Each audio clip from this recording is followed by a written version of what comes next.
આજનો સમય એવો છે કે વેપાર પણ સારો કરવો હોય ને તો થોડુંક ભણેલા હોય, નવી ટેકનોલોજીને સમજતા હોય, વિજ્ઞાન સમજતા હોય તો વેપારનો વિકાસ એ વધારે થાય. તો શિક્ષણ જેનાથી તમારું સંતાન યુવાન થઈને સંપત્તિ વધારે કમાઈ શકવા માટે સક્ષમ બને અને બીજો ખર્ચો કરવાનો એના સંસ્કાર પાછળ કે જે કમાયેલું છે એ ટકી રહે.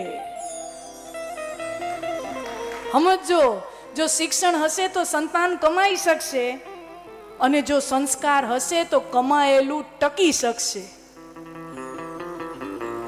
હા, ને તો ખાલી શિક્ષણ જ આપ્યું, શિક્ષણ નતર આપણે શું હોય, સ્કૂલ કોલેજમાં નાખી દીધું ને આપણી જવાબદારી પૂરી. નહીં, ડોક્ટર બન ગયા, એન્જિનિયર બન ગયા, ઠીક હે, કમા લેગા, મોટો ઉદ્યોગપતિ થઈ ગયો, કમાઈ લેશે, પણ જો સંસ્કાર નહીં હોય તો એ કમાયેલું ધન વેડફાઈ જશે. તો સંતાનના શિક્ષણ અને સંતાનના સંસ્કાર આ બે જ ખર્ચા છે.